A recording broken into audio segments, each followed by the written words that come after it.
Hello, I'm Laura Nicolosi with the NASA Office of Inspector General.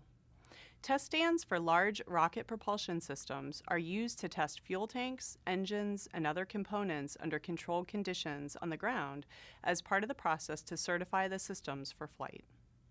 While necessary, the stands can cost tens or hundreds of millions of dollars to build, may be used a handful of times, and afterwards may sit idle for years upon conclusion of the programs for which they were built.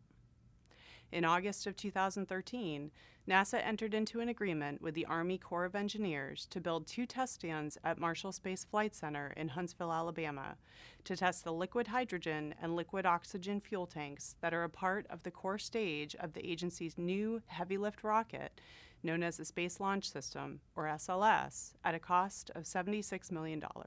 An essential component to achieving the agency's goal of expanding human presence in the solar system, the SLS rocket is designed to launch crews of up to 4 astronauts and cargo beyond Earth's orbit.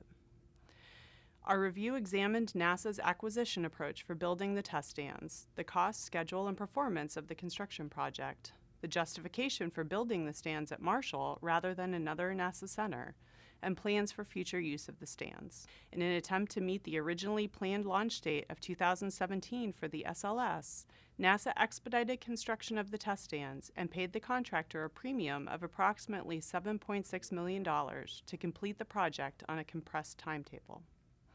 In addition, because the stand designs were based on preliminary testing specifications, the stand's testing capabilities were not fully understood when the construction contract was awarded.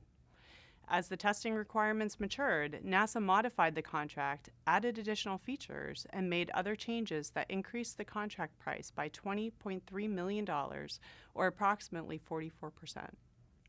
Finally, because NASA did not adequately consider alternative locations, such as the Stennis Space Center in Mississippi, before selecting Marshall, it cannot ensure it made the most cost-effective decision regarding where to build the stands. We made 3 recommendations to improve the decision-making process for construction of test stands and facilities. NASA agreed with the recommendations and described its plans to take corrective action. To read the full OIG report, please visit our website at oig.nasa.gov.